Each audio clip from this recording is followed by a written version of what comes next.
아무 생각 없이 사업했다 망한 사람 있잖아. 그렇죠. 여기 앉아 있잖아.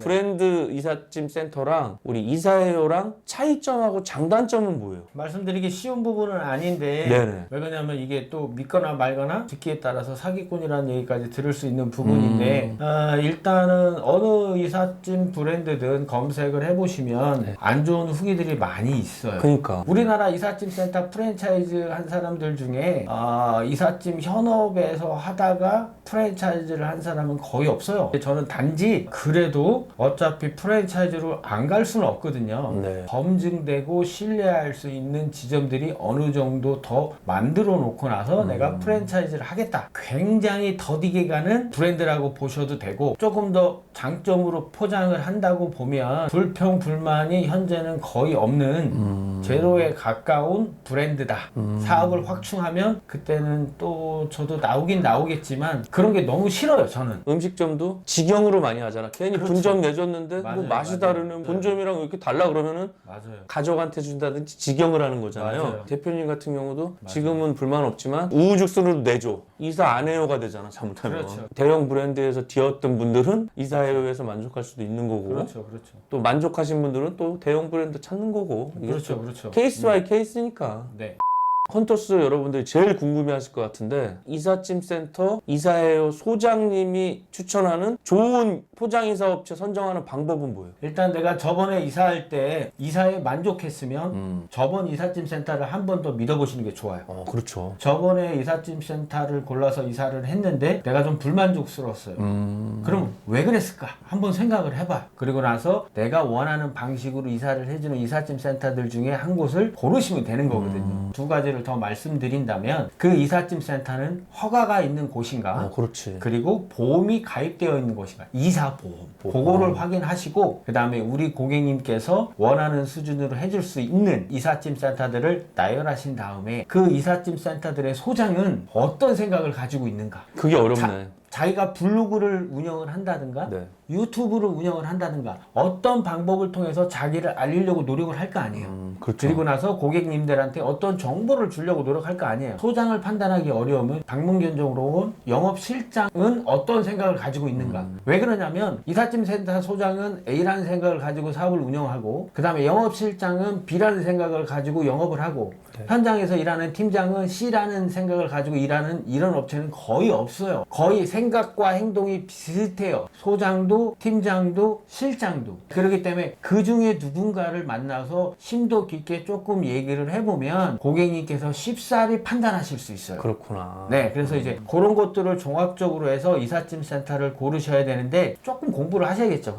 그러니까 그냥 무조건 와보세요 전화만 하시면 무조건 그 결과는 꽝일 확률이 커요. 리뷰도 좀 보고 그렇죠. 허가업체인지도 보고 네네. 저는 무조건 밥을 먹든 뭐 하든 리뷰 많은 거 위주로 가거든요. 그리고 그 리뷰를 보실 때도 찐 후기인가? 맞아. 요즘은 돈 주고 리뷰도 사서 올리고 막 하기 때문에 우리 고객님들이 봤을 때 이 글은 걸러야 되겠다. 이 글은 진짜다. 맞아. 이건 읽어보면 느껴지는 부분이에요. 아니 이게 또 리뷰를 하도 많이 보니까 이거 돈 받고 쓴 건지 찐인지 그렇죠. 알 수 있어 이게. 그렇죠. 내가 궁금해 딱 나오더라고. 일단 허가업체냐, 마인드가 어떠냐, 그렇죠. 리뷰가 어떠냐 이런 걸 봐야겠네요. 그렇죠. 보시는 게 좋아요. 알겠습니다. 보통 하루 일과는 어떻게 되세요? 이사를 제가 현장에서 하는 날은 5시 10분? 요때 일어나죠. 새벽에. 네, 그래서 이제 창고가 있는 차고지로 5시 50분 요때 이제 도착을 해서 그날 이제 차량 배치 그 다음에 이제 자재들 잘 챙겼는지 확인을 하고 현장으로 출근을 하죠. 그리고 이제 이사가 끝나는 시간은 짐장에 따라 좀 다르죠. 그리고 이제 이사 조건에 따라 조금 다르고 그러면 한 4시에서 한 7시 사이 요때 끝나요. 다시 차고지로 오면 뭐 플러스 1시간 정도는 해야 되겠죠. 퇴근 시간이 걸리면 그렇게 해서 끝나고 그 다음에 이제 방문 견적을 한두 곳 정도 뭐 좀 일찍 끝난 날은 3개 정도 요렇게 가고 그 다음에 하루 제가 스케줄을 빼고 방문 견적이 너무 밀려 있어서 방문만 다니는 날은 아침 8시 허락해 주시는 분이 계시면 거기가 1번이 되고 9시를 허락해 주시는 분이 계시면 거기가 1번이 되는 거고 저녁 한 8시 9시까지 방문 견적을 하고 퇴근을 하죠. 그렇구나. 네네. 와 이게 시간이 빡빡한데 포장회사 가셨다. 대표님도 막 냉장고도 들고 막 이래요? 아이 그럼요. 왜냐면 현장에서는 저도 1인 역할은 해야 돼요. 0.5인분 역할을 하면 누군가가 1.5인분을 해야 되거든요. 맞아. 그렇기 때문에 제 역할은 꼭 해야 돼요. 네. 그렇지 않으면 우리 팀장들이 힘들어요. 여러분들 이삿짐센터 소장이라고 견적만 받고 막 어디 밥 먹으러 다니는 거 아닙니다. 아이 그럼요. 직접 뛰시는 겁니다. 네네. 우리 집이 12층이래 봐요. 딱 올라오잖아 사다리차가. 아 사다리. 무서운데 올라가서 내리고 막 하는데 일사불란하게 하시잖아요. 와, 그럼 그게 누구는 뭐 이게 다 역할이 정해져 있어요? 그렇죠. 정해져 있죠. 오. 왜 그러냐면 안방짐을 포장한 사람은 네. 안방 위주로 하고 그 그 다음에 거실짐을 담당한 사람은 거실짐을 위주로 하고 그게 그 다음에 있구나. 작은 방, 주방 이렇게 자기 역할이 있는데 네. 자기 짐이 아닌 다른 짐이 올라올 때는 조금 도와주다가 네. 자기 짐이 올라오기 시작을 하면 그때는 안방으로 들어가는 거죠. 그러네. 그때는 작은 방으로 들어가고 그럼 그렇게 정해져 있죠. 이 트럭이 엄청 크잖아요. 크죠? 막 포장해서 막 거기다 넣을 거 아니야. 네네. 그 순서도 있어요. 뭐 장부터 넣고 뭐 냉장고부터 넣고 침대부터 넣고 이게 뭐 중구난방으로 하진 않을 거 아니야. 작은 짐, 박스 바구니에 담은 짐은 네. 먼저 차 앞쪽으로. 먼저. 네. 그 다음에 이제 큰 짐들, 가구나 가전들은 뒤쪽으로. 그래서 새 집에 갔을 때 침대나 장롱이나 냉장고나 세탁기가 먼저 설치될 수 있게끔 하고 그 다음에 잔짐들이 올라와서 옷 정리하고 그릇 정리하고 할 수 있게끔. 근데 이제 그 잔짐들 중에서는 네. 되도록 주방짐이 조금 먼저 올라와서 여자분이 한 분, 두 분은 네. 가시잖아요. 맞아요. 그래서 이제 이모님들이 작업하는데 조금 편하게 하실 수 있게끔 저희가 배려는 해드리죠.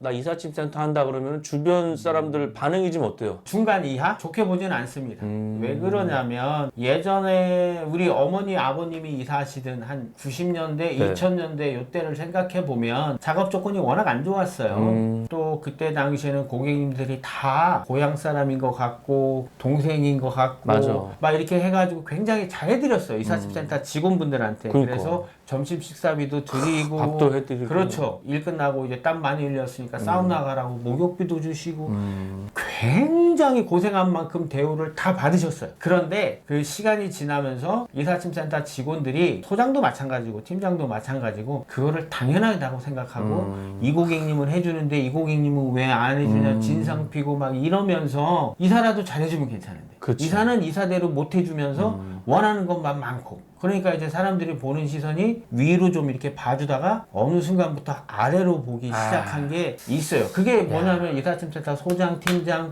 뭐 작업자 모든 분들의 잘못으로 주변의 시선이 이삿짐 개통의 일을 한다. 그러면 곱게 보지는 않습니다. 그러니까 본인들이 자초한 거네. 그렇죠. 에이, 저희들이 자초한 진짜 거예요. 이거. 네네. 점심 때 짜장면 맛있잖아. 그렇죠. 뭐 드실래요? 시켜드릴게요. 그랬더니 나가서 먹고 온다고 딱 나가고 끝나고도 뭐 팁도 안 받으시려고 그러더라고. 이게 교육을 했나 봐. 그 회사의 이미지가 굉장히 중요해요. 그래서 이 회사 가서 막 밥값 달라고 고객님 쫓아다니고 맞아. 이런 데가 있어요. 끝난 다음에 오늘 좀 뭐 더 그치, 주셔야 그치. 된다. 네. 뭐 이렇게 해서 더 받아가려고 하는 업체들이 있는데 그런 업체들은 점점점 없어질 거예요. 그렇구나. 예, 고객님들한테 선택을 받지 못해요. 그런 업체들은. 2000년이 아니고 현재는 2025년이에요. 그래서 2025년 고객님의 생각 수준에 맞는 행동을 해야 돼요. 저희도. 그렇구나. 그래야 대접받고 그래야 존중받아요. MZ 세대 분들이 이제 고객층으로 올라오셨거든요. 벌써. 맞아요. 그러니까 그런 분들은 전혀 그런 게 없어요. 근데 그런 분들이 그렇게 하신다 그래서 내가 실망하고 그 사람들한테 당연한 기본 권리인 것처럼 요구하고 이러면 절대 인정받지 못합니다. 그래서 2025년에 맞게끔 저희 이삿짐 센터도 약간 생각을 변화를 해야 그 다음에 저희도 존중받는 직업 중에 하나가 될 수 있다고 생각해요. 그러니까 너무 네. 좋은 말씀이시다. 네. 그러면은 오늘도 이제 견적 보셨지만 250입니다. 그럼 아예 감사합니다 했어. 그러면 그거 이상은 추가 비용은 안 든다는 거죠? 불가피하게 나오는 경우가 있기는 있어요. 어떤 경우가 그래요? 새 집에 가서 1시부터 이삿짐을 늦어도 올리기 시작을 해야 되는데 네네. 돈 문제로 이게 돈이 들어오지 않고 막 그래서 이쪽에 돈을 주지 못하고 그래서 비밀번호를 받지 못해서 그냥 저희가 계속 기다릴 때 그런 경우도 있구나. 네, 그래서 이게 돈이 생각처럼 제 시간에 딱 들어오고 제 시간에 딱 주고 비밀번호를 받아서 딱 들어가면 괜찮은데 네. 그런 상황에서는 저희도 어쩔 수가 없이 말씀을 드려요. 그 이외에는 잘 말씀을 드리지는 않고 그 다음에 이제 고객님께서 처음에 가져가지 않겠다고 말씀하신 물건들이 많았는데 네. 그것들을 중간에 생각이 바뀌어서 가져가는 거예요. 차도 필요하고 사람도 필요하고 이런 상황을 네. 그럼 뭐 그거는 고객님들도 다 인정을 하셔요. 그렇죠. 그 대신 저희가 조금 더 고생하는 거죠. 네네. 상식적으로 저 같은 경우는 협의가 될 수 있는 부분에서만 말씀을 드리고 그 이외에는 되도록 추가 비용을 드리지 않고 약속을 지키려고 해요. 왜 그러냐면 내가 하루 종일 일하면서 추가 비용 5만 원, 10만 원 때문에 고객님과의 좋았던 관계를 그냥 깨버리고 서로 다시 남이 되는 그렇지. 하루의 고생을 그냥 버려버리는 그런 순간이 될 수 있거든요. 고객님들이 극도로 싫어해요. 추가 비용. 그래서 저는 제대로 말씀을 안 드리려고 방문 견적을 다 일일이 가려고 노력을 하고 방문 견적 갔을 때 되도록 상세하게 설명을 드리려고 하고 방문 견적 가서 이제 제가 이삿짐 양이라든가 작업 조건이라든가 주차 조건이라든가 이런 것들을 아주 상세하게 보려고 하죠. 그리고 그렇게 해야 돼요. 요즘은. 가능하면 추가 비용이 없이 그렇죠. 그게 하는 제일- 거고 특수한 상황일 경우에만 협의로 하는 거고 그렇죠. 옛날처럼 뭐 밥값 다 내주고 팁 무조건 줘야 되고 이런 건 아닌 거죠. 그건 잘못된 거예요. 그죠? 그건 잘못된 거예요. 네. 잘해서 고객님이 주고 싶을 때 주는 게 팁이지 내가 일 끝났으니까 받는 게 팁이 아니에요. 요즘도 주는 사람 있을 것 같은데? 있죠. 삼겹살이나 거드세요 이러면은 아 절대 이러시면 안 됩니다 하면서 뭐 받을 것 같은데? 저희 작업자 인원이 7명이면 일일이 봉투에다 7개에다 이렇게 돈을 넣어서 너무 오늘 수고하셨습니다. 고맙습니다. 이렇게 하시는 고객님들도 계셔요. 그런 사람들은 진짜 뭘 해도 잘 될 거야. 그렇죠. 그렇죠. 그런 사람들은 넓혀갈 것 같아. 막 반지하려고 하지는 않을 거 아니야. 아니 그것도 좀 달라요. 내가 조금 상황이 안 좋아지는데도 집이 조금 작아지는데도 그러신 분들이 있어요. 그게 성향인 것 같아요. 네. 죄송합니다. 반지하 비하한 거 아닙니다, 여러분들. 성향. 예, 죄송합니다. 성향이죠. 네, 그런 것 왜냐면 같아요. 네. 진짜 막 빌딩 맺혀 있는 사람들이 기부 1원도 안 한 사람 많아. 그렇죠. 그렇죠. 연말에 나오는 거 봐봐. 이름 없는 사람 해갖고 막 꼬깃꼬깃한 거 막 200만 원 막 박스에다 넣어갖고 기부하잖아. 맞습니다. 맞습니다. 이삿짐 센터 사업에 대한 미래 전망은 좀 어때요? 전망은 그렇게 밝혀보진 않아요. 저는 레드오션이라고 보고 있습니다. 네, 일단은 이삿짐 센터 숫자가 너무 많아요. 많구나. 그리고 그 이삿짐 센터 숫자 중에 무허가 이삿짐 센터가 너무너무 압도적으로 많아요. 그 다음에 이제 우리나라 인구가 점차 줄고 있고 내 집을 가지고 있는 비율이 점차 또 늘어나고 있어요. 그래서 대형 이사 쪽은 완전히 레드오션이에요. 원룸 이사 쪽, 소형 이사 쪽은 아무리 인구가 줄고 그래도 독립해서 살기를 원하기 때문에 결혼 그치. 전까지. 네. 그래서 이제 그쪽은 아직까지는 괜찮아요. 이삿짐 센터를 하고 싶다고 하신 분들한테 일단 저는 말려요. 그런데 그동안 내가 이삿짐 일을 계속 해왔고 열심히 했고 고객님들한테 많이 인정을 받았고 주위에 같이 일했던 작업자들한테 인정을 받는 수준 누구나 다 일을 잘할 수 있는 이런 수준 원활하게 어울릴 수 있는 그런 수준이 되신다면 거기에 하나 더 내가 3, 4년 정도 돈을 많이 벌지 못해도 버틸 수 있다면 하시라 그래요. 근데 그게 아니면 무조건 하지 말라 그래요. 살아남을 수가 없어요. 한번 해볼까? 이렇게 했다가 그럼 바로 망하는 거예요. 망하는 거네. 6개월도 못 가요. 사업하려면 1년 정도 동종업계에서 일해보고 하라 그러는데 맨 땅에 헤딩할 수는 없으니까 이삿짐 센터 들어가서 배워야 돼요? 어떻게 해야 돼요? 차리려면. 그렇죠. 배워야죠. 이삿짐 경력이 없이 이삿짐 센터를 운영한다는 건 굉장히 쉽지 않아요. 왜 그러냐면 이게 다 사람이 하는 일인데 네. 그런 부류의 사람을 처음 만날 거예요.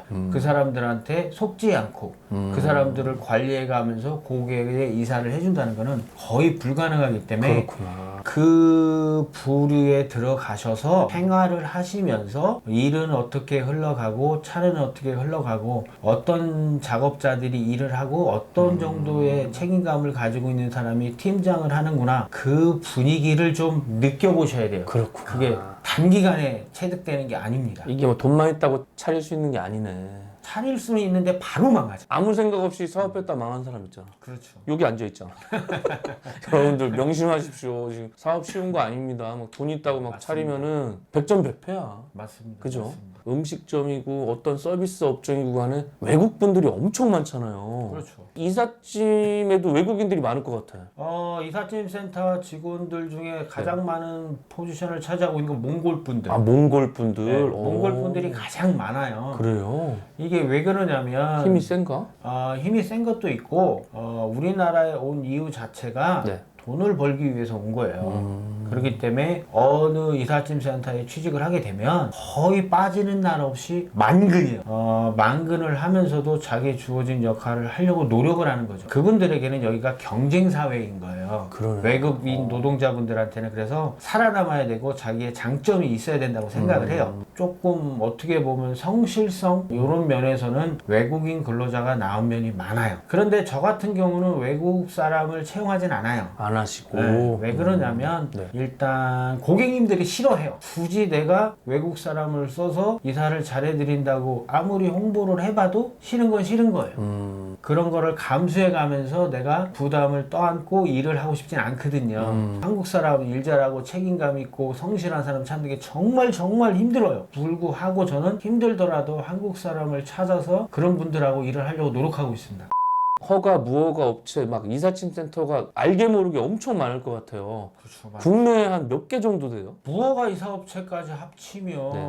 한 7만 개, 와, 8만 개 어마어마하다. 될것 같아요. 네. 최소한 4만 개는 될 거예요. 서울하고 경기도. 와, 수도권에만 4만 개인데 네네. 그럼 4만 개 업체 중에서 이사해요만의 강점은 뭐예요? 내가 이거는 진짜 자신 있다 하는 거. 강점을 생각하려고 한 건 아닌데 네. 제 사업 철학이에요. 일 잘하는 이삿짐 센터와 일 잘 못하는 이삿짐 센터의 기준을 어떻게 나누냐면 예. 내가 머릿속으로 알고 있는 거를 이사 당일에 하고 나오는 업체는 이사를 잘하는 업체. 내가 머리로는 알고 있으나 귀찮고 하기 싫고 집에 빨리 가기 싶어서 대충 하는 업체는 이사를 못하는 업체. 내가 알고 있는 거는 하고 나오자. 저는 그렇게 생각을 하고 그렇게 노력을 하고 있어요. 네. 우리 이사해요가 요건 좀 보완하면 좋을 것 같은 단점 있어요 혹시? 창피하긴 한데